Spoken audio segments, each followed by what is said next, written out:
Assalomu alaykum. Bugun sizlar bilan o'zimizda o'zimda natija bo'layotgani uchun sizlarga ham ilindim.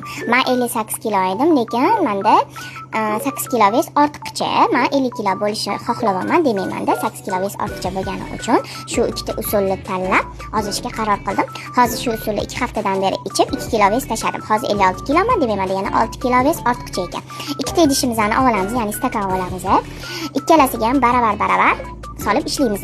Ya'ni bir choy qoshiqda ikkalasiga ham shakar solamiz. Shakar ichmaydiganlar, xohlamaydiganlar solmasa ham bo'ladi. Men bemaza qilib icha olmaganim uchun shakar qo'shib yubordim.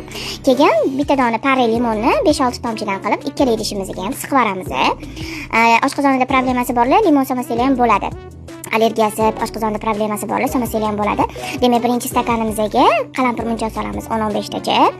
Qalampir muncha solganimizdan keyin ikkinchi idishimizga chiy urug'ini solamiz. Ya'ni 2 choy qoshiqda chiy urug'i solib, ustidan qaynoq kipitok quyib, aralashtirib yuboramiz. Ikkala idishimizga ham aralashtirib, yarim soatga olib qo'yamiz chetga. Yarim soatdan keyin ketma-ketlikda ichamiz. Orasini yarim soat qilib ichishingizni tavsiya qilaman.